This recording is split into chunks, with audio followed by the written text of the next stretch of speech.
गीता में भगवान श्री कृष्ण कहते हैं, हे अर्जुन, जिस तरह मनुष्य वस्त्र पुराने होने पर उन्हें उतार कर नए वस्त्र पहन लेता है, उसी तरह जीवात्मा पुराने शरीर को छोड़कर नया शरीर धारण कर लेती है।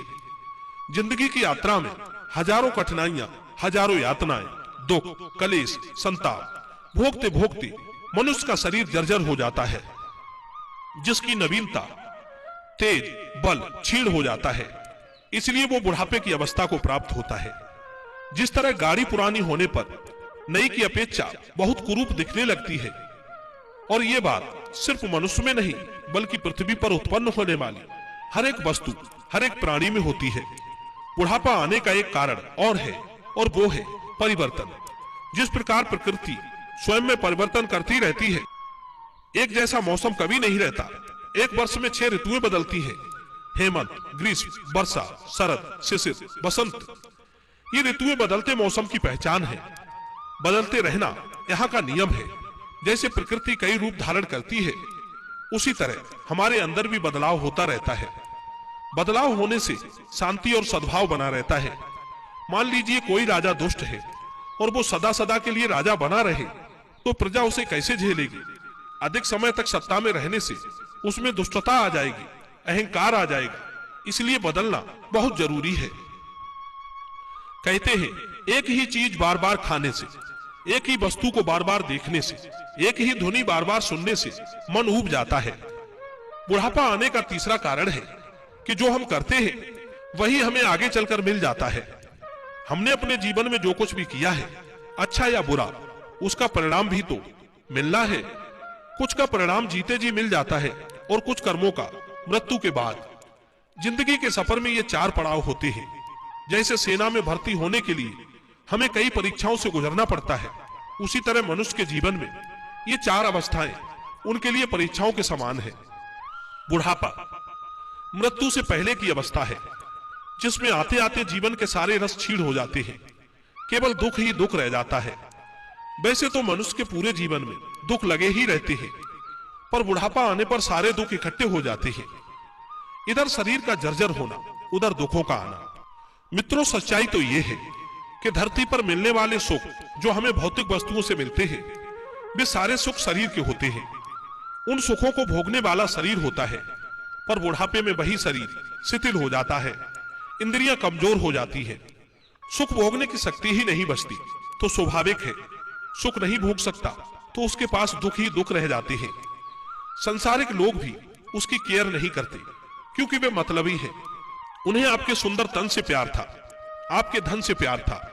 अब सुंदर तन तो आपके पास रहा नहीं, धन आपने पहले ही दे दिया, तो वे आपकी केयर क्यों करेंगे?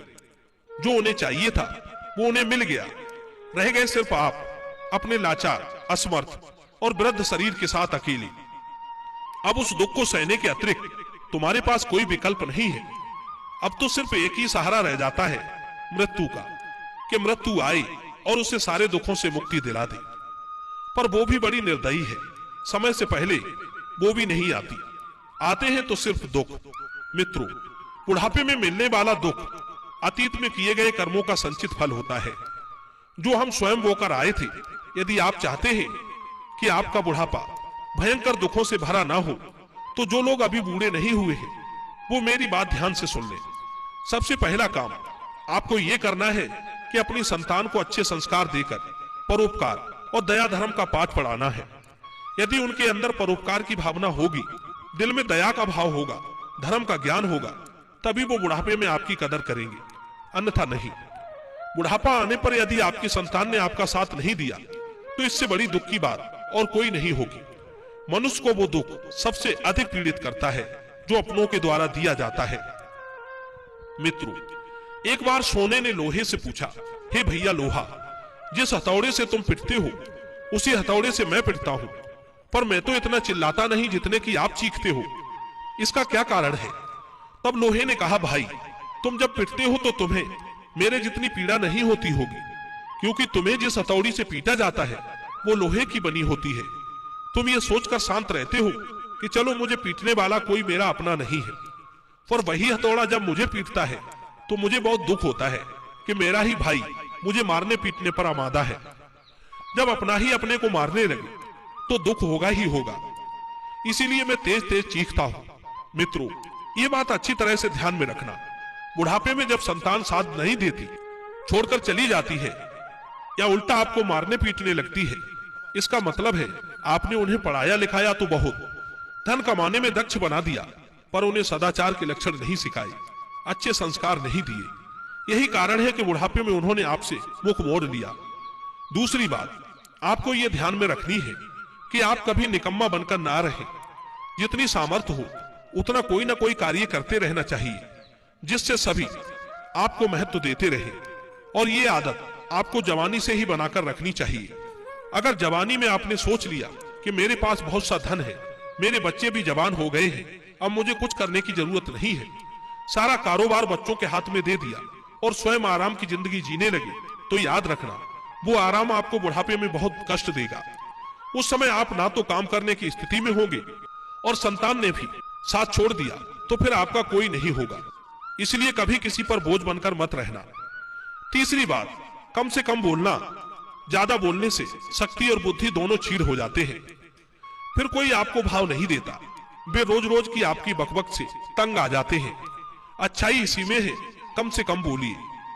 चौथी बात, बिना मांगे सलाह मत दीजिए जब तक कोई आपसे पूछने ना आए। पांचवी बात, सहन करने की आदत बनाइए।